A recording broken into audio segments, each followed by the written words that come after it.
The MAT Unpacked, the podcast where we open up what good really looks like in a multi-academy trust. In each episode, Chris Whiting from Academy Advisory will be joined by trust leaders and specialists to share real stories, practical lessons, and usable advice to help you run stronger trusts and improve outcomes for learners. Welcome to the MAT Unpacked then, and Chris, as always, we are together, but we've stayed for a second episode. The last episode we did here in Walthamstow was so good, we stayed for a second one. So go on, do the intro, introduce our guest. Thank you very much, and thanks for your hospitality for our extended stay. Sacha, You're most Sacha welcome. Corcoran, CEO of Big Creative Academy here in Walthamstow. Thanks very much for having us, and look forward to this deep dive into SEND and your views, thoughts, experiences. Yeah, this has been interesting because we talked quite a lot about this in the last episode we did, didn't we, Sacha? But I think we've kind of touched it. It's such a big subject. Yeah. There's so much to say as well. So sort of kicking it off, what is sort of genuine inclusion? And that's quite a big question. We talked about inclusion, I think, in the last episode. But what does it really look like relating to SEN? Inclusion is such a broad topic, but fundamentally, in terms of SEND, it's about how does a young person come into an organisation and both feel included, represented and supported. SEND, we hear far too often, becomes a barrier to education. Fundamentally, no young person is in a position where they can't be taught. Every young person can be taught. They need different environments, different attitudes, different takes on things. So for me, it's about, when we talk about SEND provision, how does what we offer here embrace their need? What's the flexibility, what's the adaptability in the way we do what we do to ensure that they are represented in the classroom and also feel that they are in a space where, and we spoke about vulnerability, but they can be vulnerable in terms of, as a young person, I need this. This is something that's really important to me.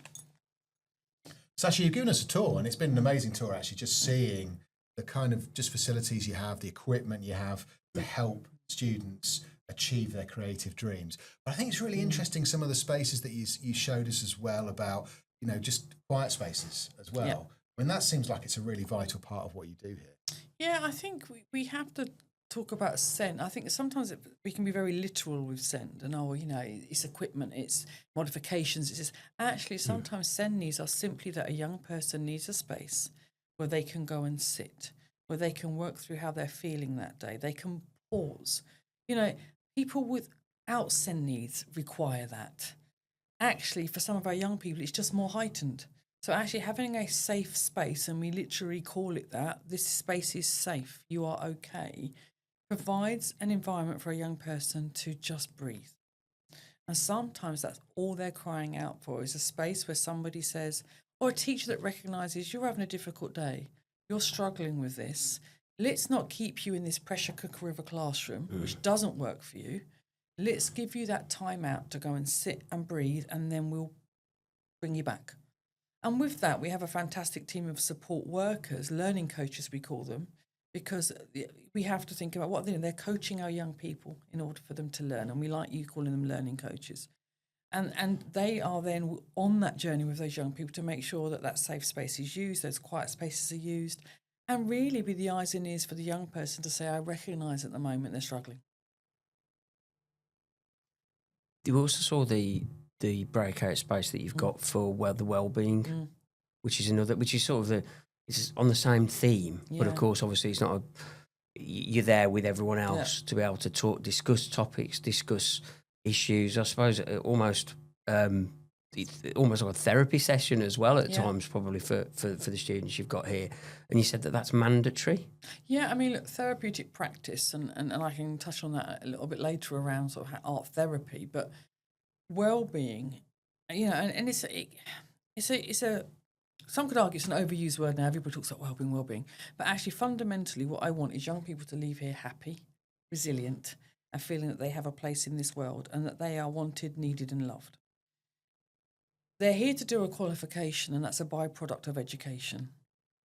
But actually what you want while they're here is to transform their lives, to get them to be able to be with self, to get them to be able to stop and reflect, to get them to be able to really think about emotive subjects that are going to come up on their social media feed, that they're going to see in the news, that they're going to hear in conversations, and be able to have an opinion on those things and stand firm in who they are in those opinions. So we encourage debate. We encourage a space where there is no wrong or right. But we also encourage a space where if a learner shares something that we recognise needs follow-up, we then have the ability then to refer them to our fabulous support services team, who can then pick that up, because there's a crossover sometimes with young people and safeguarding needs, SEN needs, mental health. All of these things can sometimes interlink. And actually what you have to have is almost a triage service to work out what is that support that's needed for that young person at the point where we're alerted to there's an issue. It's an incredible provision. And I suppose that sort of leads on to our next question, because in our last episode, we did talk about funding, about money, and how complex that situation certainly is. And many schools are kind of facing this, and colleges are trying to meet increasingly complex needs with limited resources. So from your experience, what are the biggest challenges from a leadership point of trying to get that provision right still? It starts with, actually, we're not funded to do any of it. We're funded to deliver a study programme. And within that study programme, you are funded for 1 hour a week of tutorial, which is pastoral care. That is it.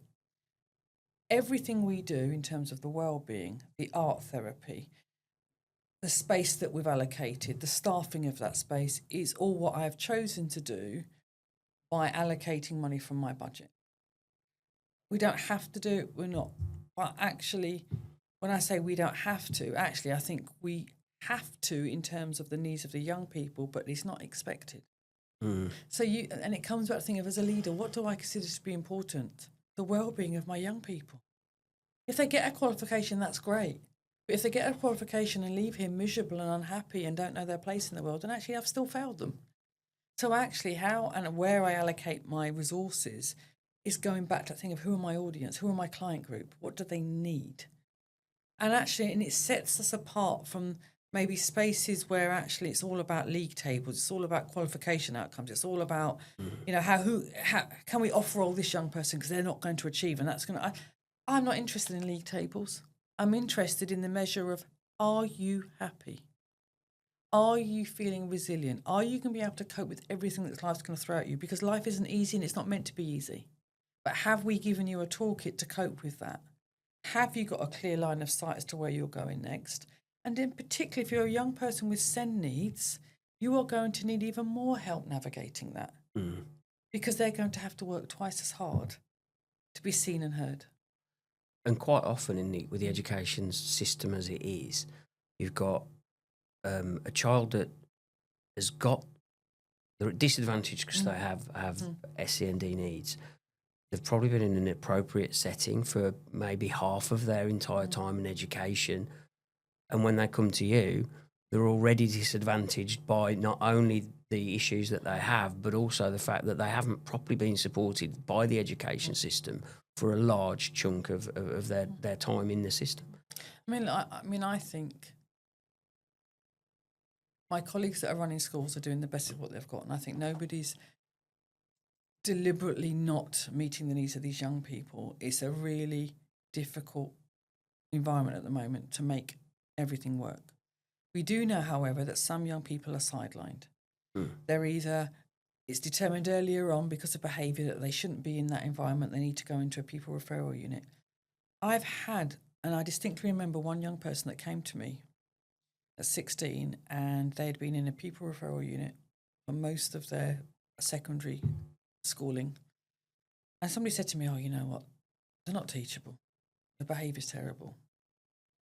And I said, well, actually, no young person is unteachable. We had about 6 months of bedlam, picking holes in doors and things. But the minute that young person saw that we were not going to give up on them, and actually I'm going to become your worst nightmare because I'm not going to leave you alone until we get to the bottom of what this is. Because actually, fundamentally, all behaviour is communication. You might not like the fact they've kicked a hole in that wall, but they're telling you something. Your job is to work out what they're trying to tell you, whether they're 11, 12, 15, 16. So at that point, we sat down and we said, you're not going anywhere. I'm not going to kick you out. I don't believe in exclusion. I believe in inclusion. Exclusion is the last absolute resort, and we don't have that as our go-to.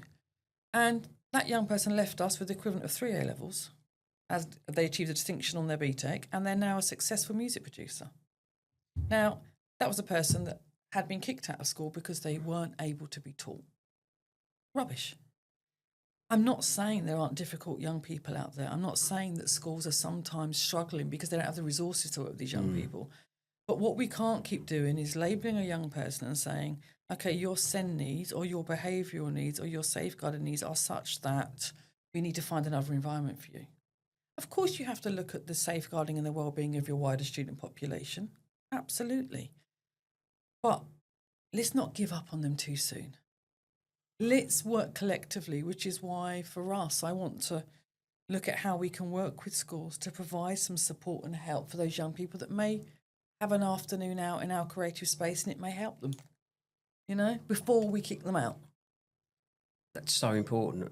Of doing this job and being in the education sector for a long time, I've seen quite a few schools that have the opposite mentality, and it's really about the league tables, how things look. I've even seen on 2 people going for exclusion and one that really should have gone, but actually their results are likely to be good, maintained, and some of the more minor offences less likely to achieve well for that school's performance tables excluded. I think that's absolutely dreadful practice, really. Well, yeah. When those things happen. But years ago, that individual that you just described, that'd have been the naughty kid.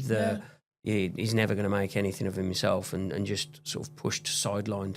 But they come to us as the naughty kid sometimes. I've got young people that have been kicked out of other colleges, and they're with me, and I'm like, why were they kicked out? I'm bemused by it because I can't see anything about their behaviour other than they're a normal, cantankerous, miserable teenager. But I kind of love that, because I was one, So you tend to sort of scratch your head and go, well, what were they not doing? Or what were they doing that was so terrible that you gave up on them? Because if a young person... I sat with a young person here and he got into quite serious trouble. And we ended up having to involve the police. And I went to the police station with that young person, and I sat with them all day at the police station. People say, why? Because I said, well, I wanted to make sure he had a responsible adult with him. I wanted to be sure that he was treated fairly. I couldn't avoid involving the police, but I wasn't going to throw him to the lions. And I sat with him, and I had a copy of his behavioural support plan that we had. And I said to him, have you ever read this and looked at it? No. I said, nobody's ever talked, because he'd only just joined us. I said, nobody's talked about this. This comes from school. No, nobody ever liked me in school. The teachers never liked me. And straight away you think, well, hang on a minute. If he's gone through an entire school system, and he said this from junior school, believing he was not liked, fundamentally not liked, then he is going to fulfill the prophecy. Yeah. You tell me I'm this, I'm going to be it. Here, I do the opposite. There'll be young people who come in this building already ready to go to toe with me because their experience of head teachers is they're horrible. And I kill them with kindness to the point where they have to give up and accept that I'm quite a nice person. Because there's no point me going I'm not going to live up to your stereotype of me, and I'm not going to stereotype you. So, I'm very passionate about that because every young person needs to be believed in because they're a product of their environment. They come to me with 16 years worth of learnt behaviour. I get 2 years to try and unravel it. Not long. I was going to say that is a real challenge to do that in 2 years. Yeah. I mean, you've talked about communication. That seems to be really what happens, especially if a pupil comes to you and they've had a bad relationship, perhaps with education through most of their life. I mean, trust must be a big part of that as well from their side and yours, I guess. How do you kind of get that going? Yeah, I mean, I say to the young people, first of all, it's mutual respect. You respect me, I respect you. And it starts with the small things like if I say good morning, I expect you to say good morning back. I don't want listeners to think this is some kind of lovey-dovey, there's, hey, this all... There are clear lines in the sand here that you don't cross.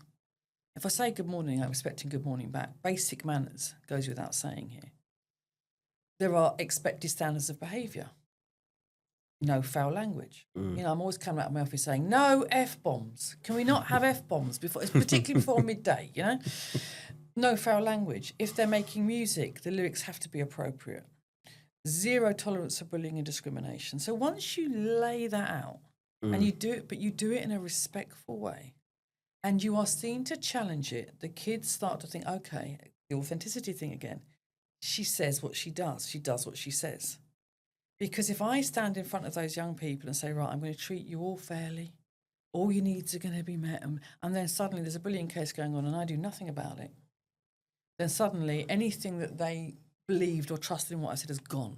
Yeah. So I think it's about showing the young people, because they may have experienced before that people haven't done what they've said they're going to do.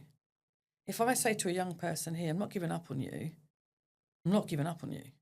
You're going to hate me because you're going to keep seeing me a lot and I will keep checking in on you, but I'll always remind them that everything I do comes from a place of love. My intention Even is the positive, difficult things. even the difficult things. So let's say we have brilliant behaviour in this building, I should say. But on the occasion, teenagers are teenagers, and we get this back and forth going in the corridor, and I'll be like, you, my office now. You know, and then we sit down, and they're all like, and we sit down, and I'll be like, talk to me. What is this about? Can we get to the nub of the issue here? And then I'll make banter. Look, I'm really busy. I'm sure you're really busy. We haven't got time for this. And it's diffusing, de-escalating, trying to get them to understand how they're making each other feel. You know, it's a humane approach to the conversation, isn't it? Yeah. Rather than the I'm the hierarchical head teacher and you're against our behavioural policy, which is on the wall here. Haven't you read it? We had a young person here who had a T-shirt on that had something written on it that was a bit unsavoury.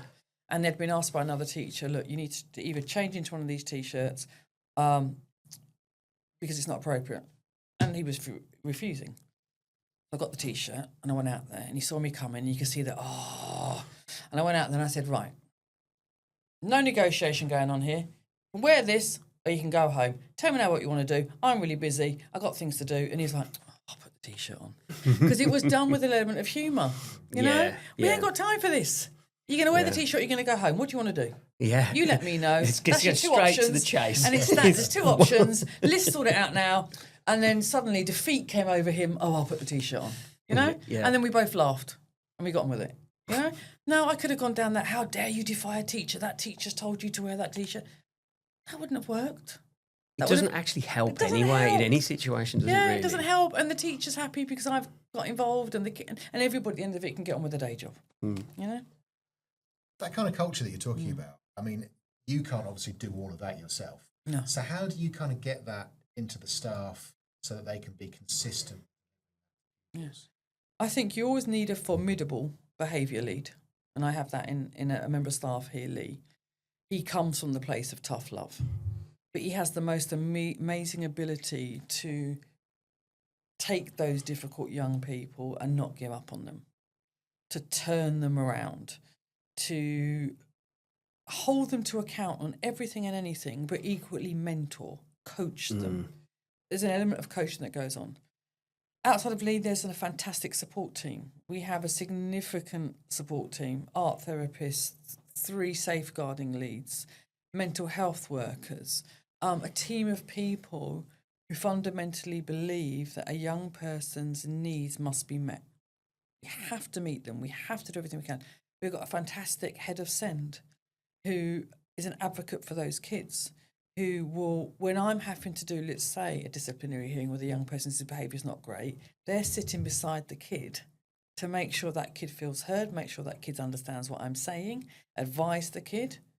It's not about pitching a member of staff against me, but we want to make sure that young person in that meeting, and the last thing I'll say in one of those meetings is, do you feel heard and do you think I've been fair? Because if you've been heard and you feel I've been fair, then you can take the punishment on the chin and know that, again. So it's that team of people that act as advocate for the kids. And also, I think for me, allow me when I'm off doing principal type things. I know this building is safe, it's secure, it's well run, and that anything that does happen is shut down quickly and dealt with, confidently. I think another thing to touch on that could be quite useful is the is the art therapy, and that seems like a really great outlet for some of those sort of issues and expression. Yeah, I think young people, we've got a CAM system at the moment where a lot of young people need therapeutic practice. They don't meet the threshold.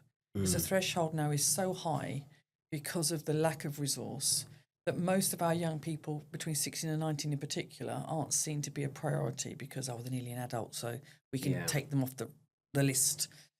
So we've stepped in, and we've also recognised that the term counselling needs to change.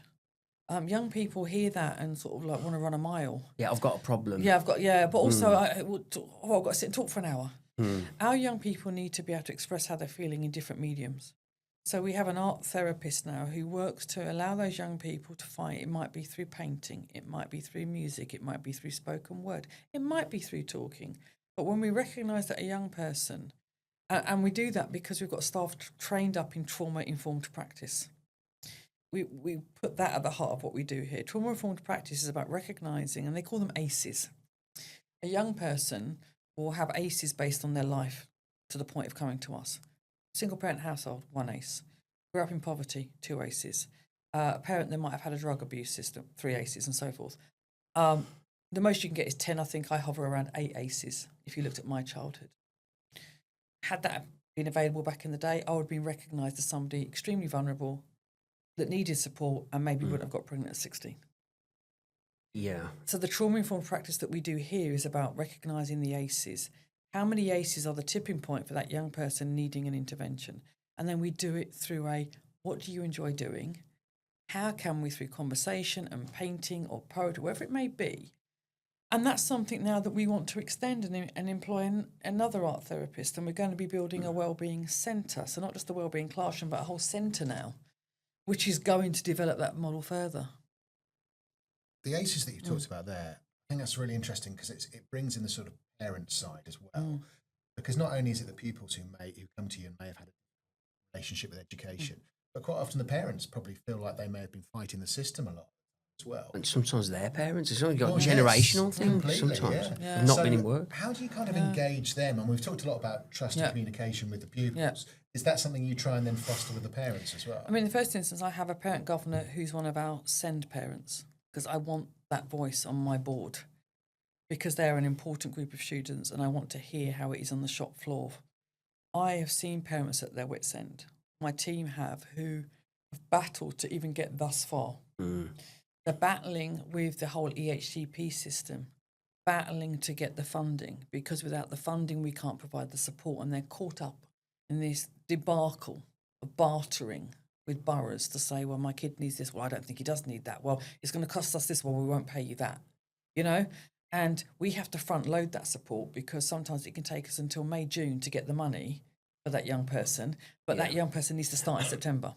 So, and for the parents, it's about providing a network, providing an opportunity to come in and talk to other parents, be it an evening talk, talking to our staff here, being able to be vulnerable with us and say, I'm not coping at home at the moment. This is really hard. We don't judge you for that. Because if we know the support needs of that young person just in the short time we have them during the week, I can only imagine what it's like when you're doing it 24/7 as a parent. Plus, some of these parents are struggling financially, or they're transient, they're in temporary housing, they've got siblings, they might have 2 or 3 young people in their family with SEND needs. So the parents, for us, it's really important to have a relationship with them and provide that bank of reassurance that says we will do everything we can for this young person and we will battle the boroughs for you to get the money that this young person deserves. And actually what I should say, all of this has resulted in that our SEND students achieve at the same rate as the rest of the student population. There is no difference between the achievement rate of our SEND kids and the rest of the student population. So that support model works. And quite often they've got better attendance. Yeah, because they're here, because they know they're going to get the support and everything they need. They're not the ones that ain't getting out of bed. They're the ones that are here. And what we've also done now is we do a supported internship program. I recognise the need for our SEND students. It all started a couple of years ago. I had this most wonderful SEND learner called Samuel. And he had an obsession with Bob Marley. And every morning he would be outside my office singing Bob Marley songs, which I didn't mind because I'm a bit of a reggae head. And he'd come in and say, Miss, are you Irie today? And I'll be, yes, I am Irie, Samuel, thank you. But what Samuel taught me was these young people need something. I don't just want to say, right, your time is up with us, off you go. So every year we offer 3 of our SEND learners the chance to stay on for an extra year and work as an intern with us to help develop them further, give them confidence. We've got some SEND learners in the building who now do our media and photography and come to our events and everything like that. Samuel was helping out around the building. He's now gone off the chicken shed, but some of those learners just need an extra year with us. It's a perfect thing to do. Yeah. And it's also building that CV, the experience again, as we talked about in the last episode. And they're a joy to have in the building. Absolute joy. I mean, Samuel actually, every year I give out a Principal's Legend Award to one pupil who's, and Samuel won it that year. And he did a whole rendition of One Love of Bob Marley for us at the end of the graduation show, which was brilliant and iconic. Great taste, by the way. And again, this year, he's got brilliant taste. This year, again, I can't give away the name because it's a secret. But, the young person that's winning the Legend Award of this year is a young person that has really struggled. And in another institution came to us after 1 year there with they've told me to leave, blah, blah, blah, and they've come here and they've excelled, It's fantastic that you've been able to get the achievement to have no difference. Yeah. There's no gap to close anymore. No. The other thing that you talk about, and I think this is in the white paper, because there's a body of pupils that are not SEND, that are barriers to learning, isn't there? Yeah. And there's no real funding for that. But one thing that I thought I saw as I'm going around, but please tell me if I got it, is that your sort of approaches are not just, oh, well, that's for them, that's for the SEND pupils. It's open for all, and including those with barriers to learning, including those that, because barriers to learning can be a temporary, transient thing, can't it? You might be having a bad week and you've got barriers to learning temporarily, but you But also anything that's considered a barrier to learning is safeguarding. Yeah. And we are, through the Keeping Children Safe in Education, responsible for safeguarding. So if something is causing a barrier to learning to that young person, you have to see it as a safeguarding need as much as it's a SEND need. So you have to marry the two together. Also, a lot of young people come to us with their own, I'm diagnosing myself. I'm not going to turn around and say to that young person, no, you're not. Because a doctor hasn't written it down, because I haven't got an EHCP. Yeah. If you're telling me that you are struggling, I have to listen to that. Yeah. Now, we may not have a formal written down diagnosis, but if a young person is being vulnerable enough to say that I believe I have this, we'll either look to see if we can get something assessed, or what we'll do is we will acknowledge it, as you've said, and we will see that that barrier is a safeguarding need, and then we will look at how we wrap around support. Of course, the funding is predominantly for one-to-one support for those young people that absolutely need that. But those learning coaches are in the classroom. So although they're giving one-to-one support, they've also got their eyes and ears on the 2 or 3 others that may have a SEND need to make sure, that, again, that everybody's learning at the same rate. You seem to be doing it well. I mean, well, this is the interesting thing, I think. I mean, like other trust leaders who might be listening and watching this, kind of going, funding, that's the challenge, isn't it? Yeah. Delivering, but you are delivering. Same time. So Yeah. what advice would you give to them to kind of go, look, no doubt funding's a challenge, but how can you still deliver and excel and succeed? Yeah. I mean, look, with the lack of an increase in the budget next year, we are at a pinch point. And I think a lot of principals of colleges will find themselves next year. That said, it comes from that there was a duty of care to these young people. And I'm sending them out into what can feel like not a very nice world at the moment. So I have 2 years to make a difference, 2 years to transform their lives, 2 years to send them out so they can become constructive members of society and their communities. Because if we don't, they become a headache further down the line. They'll become a statistic on the welfare bill. They'll become a young person sitting in a prison. They'll become the victim of a crime. That is all at a cost to communities. So not only is it a duty care to the young person, it's about thinking about what they can do in the wider community as they go forward.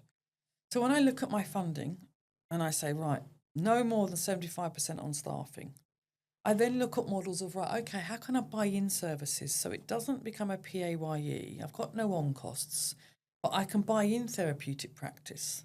I mean, none of this is Einstein. I'm sure lots of my colleagues are doing it, but I certainly look at models where I can buy in services, where I can prioritise initiatives which don't impact a 36-week-a-year cost.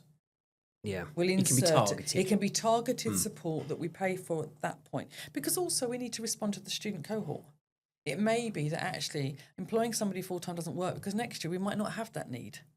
So I keep an envelope of money that's flexible, that can be steered towards. So when we had a massive spike in knife crime, a lot of, not on site, but within the London area, we did a lot of targeted work and intervention around youth violence. Now that's gone off the radar. It's still a problem, a massive problem. But our students actually said, we don't want to talk about it anymore, miss. They said, we want to talk about positive things. So we steered the money more towards how can we work with them on their mental health and resilience. And we try and join up the dots for them about what their priorities are and where the money should be spent. And also we have Student Wellbeing Committee who tells me, Sacha, we need this. You know, I listen. They tell me where. It's usually a trip to Thorpe Park, and I'm like, no, it doesn't quite tick the wellbeing box. They'll try it, you know. But they get they're all singing or dancing graduation event and things like that. But certainly, when I'm looking at the budget, I look at where I can buy in things rather than it becoming a permanent thing on the bottom line because needs change. And it sounds like that's targeted because you're listening to what they're telling you. You're listening to their needs. Yeah, and you're targeting that support in the most appropriate way. I mean, I think the new Send White paper that you touched on, I think there are some positives in it. I think removing the bureaucracy of bartering for money with 12 boroughs, because I have kids that predominantly come from 5 boroughs but can come from across London, all have different processes, all have their panels at different times. So when I'm trying to forecast, and when you come and audit me, when I'm trying to forecast my SEN budget, you know, it's a finger in the air. It's so difficult. I think I'm going to get this amount, but I'm not sure. Yeah, and you've got some that don't even backdate to the statutory limit, so they can take 18 months for the decision, and you're just going to pay your budget. I would like to see that we get a line on our budget that says this is coming direct to you, spend it as you see fit, but there is going to be that group below that we are still going to support or that won't come with any funds attached. And we will continue to do that because that's safeguarding and we have a duty of care to do it. Absolutely. Interesting place to leave it. Chris, I know you were stunned silence after our last episode because Sacha had blown you away with everything she told us. But you're too kind. Have you got anything you'd like to add before we close? I think this is if there's an area in UK education that really needs fixing, this is it. I think the white paper is welcome. Something has to change. There's such a lottery in this country. One local authority funds at a completely different rate to another. You've got children with the same, if you like, banding, the same level of assessed need, getting 30% more just for being over the border in some cases than someone. The whole system is broken. Schools across the country are working and doing amazing work with very limited funds, and I'm in awe of the work that they do to help the disadvantaged kids of this country make the most of themselves. And years ago, that wasn't happening. When I was a child, those would be the naughty kids that were left to be society's problem and not make the most of themselves. So I think I'll end on a very positive and humble thank you for the work you're doing. Well, Sacha, thank you so much for hosting us. Thank you for the tour. It's been brilliant hearing about your experiences and what you've built here. Brilliant, and it's been lovely to have you, and fantastic to talk. And I'd like just to say I hope all of my colleagues have a fantastic summer break. I know they're all counting down probably. And just, fantastic work done across many schools and colleges. And I share your pain and I share your tears, but I also share the joy in what we do. Perfect. Great place to leave it. Nice one. Thanks for listening to this episode of the MAT Unpacked. If you found it useful, please subscribe or follow the show and share it with a colleague in your trust. And if you want a specialist partner to strengthen your assurance, improve your risk management, and give your board real confidence, speak to the team at Academy Advisory. You'll find us on LinkedIn or visit our website, academyadvisory.com.